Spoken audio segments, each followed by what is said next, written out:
아 더럽게 막히네. 연비 봐.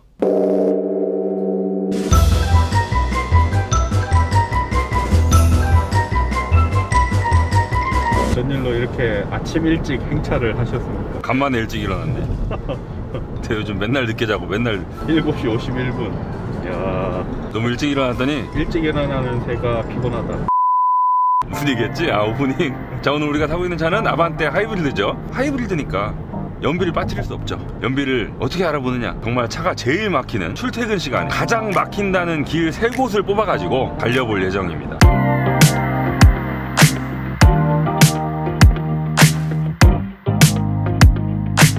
첫 번째는 가양대교를 건너서 올림픽대로 끝까지.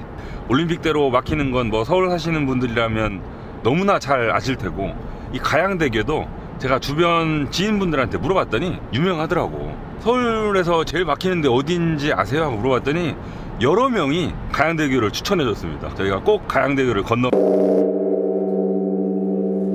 아이고, 명성이 아깝지 않네요. 이따 가양대교 가면 아마 이건 막히는 것도 아닐걸? 여기 다 쫙 막혀있는데 우리만 잘 가면 뭔가 되게 불안한 느낌. 아, 그 뭔가 잘못된 거야. 네. 지금 내가 가는 길이 바른 길이 아니야. 그 있잖아, 원래 게임에서 던전 같은 거 최종 보스 잡으려고 그러면 그 전부터 깨야 되잖아. 그치. 그런 느낌인데. 일단 가양대교 타는 거부터 문제인데? 연비를 알아보는 건 좋은데요, 가면서 무슨 얘기해요? 그게 좀 고민이 되더라고. 무슨 얘기를 하지? 계속 막혀서 그냥 서 있을 텐데? 고민을 했습니다. 그래서 제가 아반떼 역사를, 아반떼가 또 네. 나름 7세대까지 진화를 한 역사 깊은 모델이에요. 물론 뭐 세계적으로 보면 다른 모델들, 오래된 차들 물론 많긴 합니다. 7세대도 세계적으로 봤을 때 그 세대를 많이 거듭하면서 진화한 셈이거든요. 30년 됐네. 30년이면 정말 오랫동안 명맥을 유지했다고 볼 수 있어요. 뚜둔. 역사를 거슬러 올라가면 1990년이에요 1990년 뭐야, 나랑 동갑이네. 아반떼랑 나이 똑같네. 1990년에 엘란트라라는 이름으로 세상에 태어났죠, 아반떼가. 네. 얘는 코드네임이 J1이었습니다. 그리고 나서 2세대 때 아반떼라는 이름이 처음 등장했죠.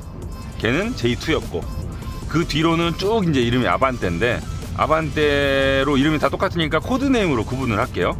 그러면 3세대는 XD, 4세대는 HD, 5세대는 MD, 6세대는 AD, 7세대는 CN7. 나도 나이가 든 것 같은 게 다 말하니까 내가 도로에서 봤던 차들이야. 그지? 1990년에 제가 뭐였지? 중학생이었어요. 그때 저희 아버지 차도 엘란트라였습니다. 1.5 DOHC. 그때 1.8 DOHC도 있었고, 요즘이야 다들 DOHC를 많이 쓰고 있지만 그때는 DOHC가 막 나오던 시절이어서 이 차 옆에다 자랑스럽게 DOHC 스티커 붙여놓고 그랬었거든요. 아마 많은 분들이 기억하실 거예요. 독일 아우토반에서 포르쉐와 맞짱 뜨던 엘란트라. 세계의 명차와 함께 달린다. 고성능 엘란트라. 그 당시에 이름이 엘란트라였잖아요. 네. 현대자동차가 엘란트라를 미국에 수출도 했어, 북미 시장에. 그래서 엘란트라로 팔려고 딱 가지고 갔는데 이름을 못 쓴대. 로터스 엘란이라는 차가 있었거든. 엘란트라 비슷하잖아요. 그럼 사람들한테 혼동을 줄 수 있으니까 쓸 수가 없었던 거예요. L 빼고 란트라로 팔았죠, 란트라. 물론 그 뒤에 이제 기아 자동차가 그 로터스 엘란의 판권을 전부 다 사들이면서 엘란트라라는 이름을 쓸 수 있게 됐죠. 뚜둔 2세대로 넘어갑니다. 흔히들 구아방이라고 부르죠, 구아방. 그 당시에 이제 뭐 에어로 다이나믹 이런 말 쓰면서 사람들이 그 동글동글한 차를 상당히 좋아하던 시절이거든요. 그래서 아반떼도 그렇게 풍만한 동글동글한 차체에다가 리어램프가 쫙 째져 있는 그런 디자인 특징을 가지고 있었죠. 그러니까 2세대 아반떼가 1995년에 나왔거든요. 근데 그 당시에 우리나라 시장을 보면 소형차가 아까 1세대 아반떼가 나왔던 당시 1990년 있죠. 그때는 50%가 넘는 점유율을 가지고 있었는데 1995년에는 21%로 줄어들었습니다. 그러면 그 줄어든 소형차의 비율은 다 어디로 갔을까요? 준중형차가 차지를 했겠죠. 처음에는 사람들이 저렴한 소형차를 막 샀지만 돈이 좀 많아진 만큼 소형차 대신에 준중형차를 사는 시절이 됐습니다.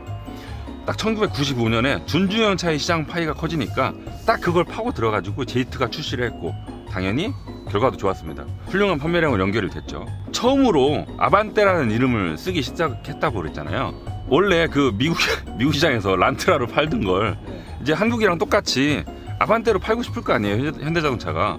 그래서 미국에 파는 란트라도 이제는 아반떼로 팔자라고 하려고 봤더니 또 문제가 있네.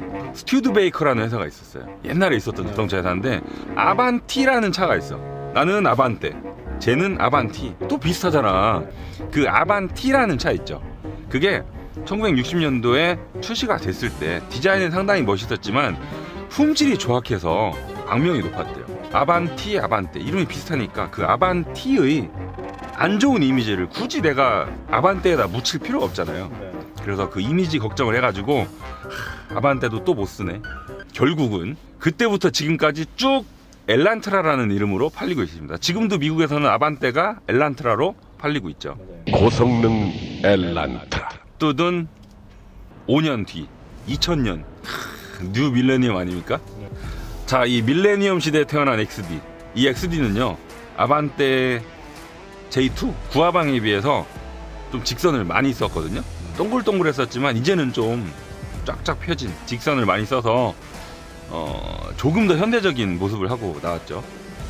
저는 그 XD 하면 생각나는 게 해치백 모델이에요. 그 당시에는 지금보다 더 해치백이 생소하던 시절이거든요. 근데 아반떼가 딱 해치백 버전으로 팔았어요. 그래서 트림 이름이 두 가지였죠. 스포츠랑 레이싱. 레이싱은 뭐야? 이름이 레이싱이야. 그 해치백 모델의 레이싱 트림은 무려 2000cc도 있었어요. 오호.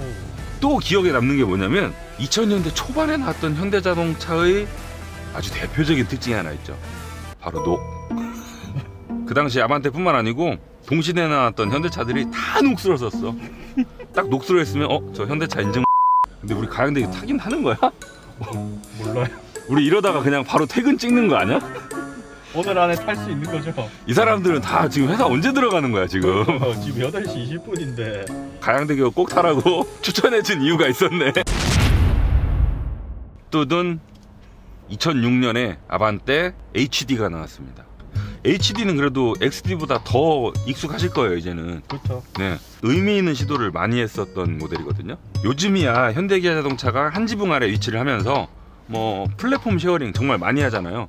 플랫폼 공유해서 만들지 않는 차를 찾는 게 더 어려울 정도가 됐는데 그 당시만 해도 플랫폼을 공유하던 게 흔치 않던 시절이에요.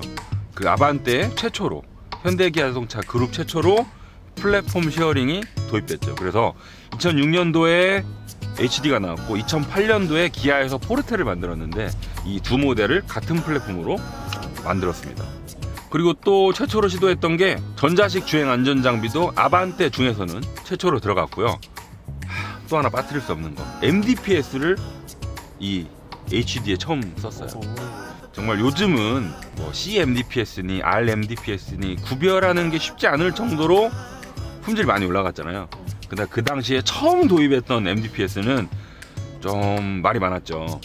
전통적인 유압 방식에 비해서 사람들이 이렇게 운전대를 돌릴 때 많이 가벼워져 가지고 운전하기 편하다라는 칭찬도 듣긴 했습니다만 좀 뭐 흐리멍텅한 느낌도 있었고 내구성이 좀 별로였어요. 그 특히 부속 중에 커플링이라는 게 있었는데 그 조그만 부속이 하도 잘못돼 가지고 많은 욕을 먹었었습니다. 큰 도전을 했었던 게 뭐냐면 세계 최초 LPG 하이브리드를 적용했었어요. LPG 하이브리드는 지금도 생소하다. 그쵸, 세계 최초예요. 무려 세계 최초. 그래서 그 당시에 1.6L 감마 LPI 엔진에다가 15kW짜리 전기 모터를 맞물려서 하이브리드로 구성을 했었는데 어떻게 보면 지금 우리가 타고 있는 아반떼 CN7 하이브리드의 원조격이라고 볼 수 있죠. 잘 안 됐으니까 없는 거겠죠 지금? 근데 제가 근데라고 했잖아요. 왜 근데라고 했냐면 세계 최초 도입한 거 좋아요. 실제로 연비도 되게 좋았었대.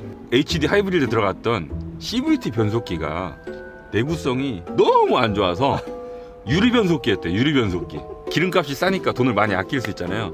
그 아껴놓은 돈을 변속기가 고장 나면 고치는 데다 홀랑 다 써버려야 되니까 그때도 또 욕이 또 욕만 먹다 끝나겠는데. 그러니까 아반떼가 어떻게 보면 현대자동차의 그 기술 발전에서 욕바지 역할을 많이 했어. 처음도 오베했으니까 좀 안 좋아가지고 욕먹고 개선해가지고 다음에 달고 의미 깊은 차이입니다. 아반떼가 그만큼. 뚜둔 2010년도에 아반떼 MD가 등장했거든요. 바로 전세대 HD에 비해서 MD는 디자인이 정말 확 달라졌어요. 뭐 물론 그 전에도 디자인이 되게 많이 달라지긴 했지만 이 HD와 MD 사이의 디자인 차이는 더 커요. 왜냐하면 그 당시에 현대자동차가 그 디자인 철학으로 밀고 있던 플루이딕 스컬프처 있죠. 센세이션을 불러일으켰던 플루이딕 스컬프처가 아반떼 MD에도 적용되면서 디자인이 확 바뀌었죠. MD는 요즘도 길거리에서 간혹 볼 수 있거든요. 지금은 안 보이네. 저 간다. 저기 흰색. 아 이거 가랬다. 아 저기 있다. 얘기하자마자 있네. 쟤는 블루 드라이브 써 있네. 타이밍 진짜 기가 막히게 지나간다. 요즘이야 이제 직분사 엔진이 흔해졌지만 저 당시에 MD에 직분사 엔진을 아반떼 중에선 처음으로 썼고요. GDI 엔진이라고 부르는 그 엔진.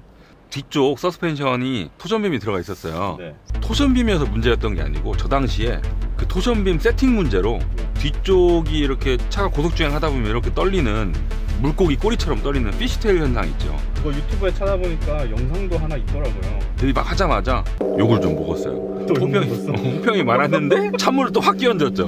또 욕 먹었구나. 욕바지 역할을 많이 했어. 저는 이 아반떼 MD 중에서 기억이 나는 게 쿠페예요. 쿠페. 그거 도로에서 보면은 복권 사야 된다는. 몇 안 되는 현대차의 실패작 중에 하나죠. 진짜 그만큼 안 팔렸거든. 이 아반떼 MD가 미국에서 수출을 했을 거 아니에요, 당연히.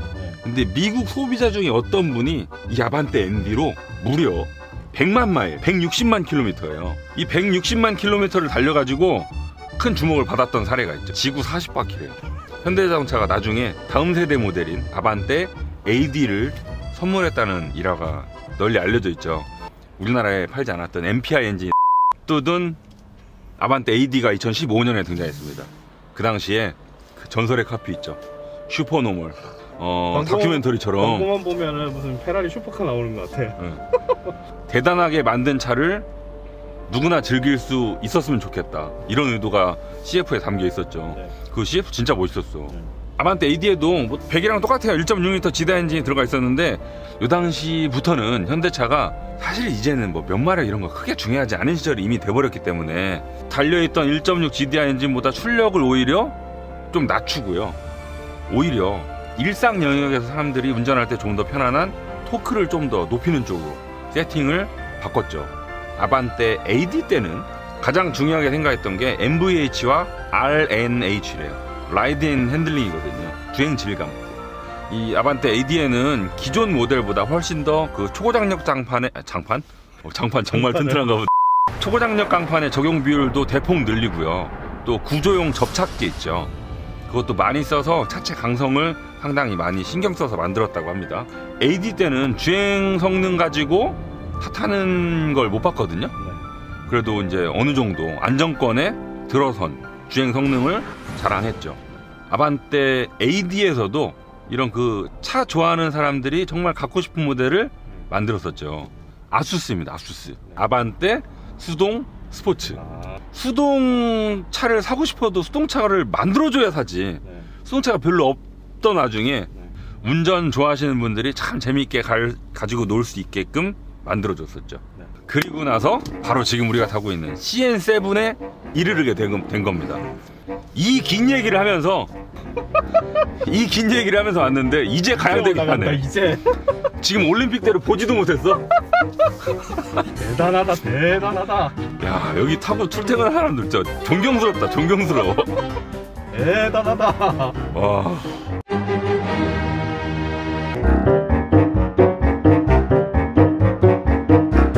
이름 바꾸자고 해야 돼 진짜. 안가양대교로. 구리 암사대교 나왔고 거의 강일할씨 다 왔어요. 올림픽 대교 거의 끝까지 온 셈이거든요. 촬영하지 않는 사이에 달린 거리도 포함되어 있는데 지금 저희가 103km 정도 달렸고 엄청 막히는 길을 달렸음에도 불구하고 계기판상의 연비가 지금 리터당 21km를 기록했습니다.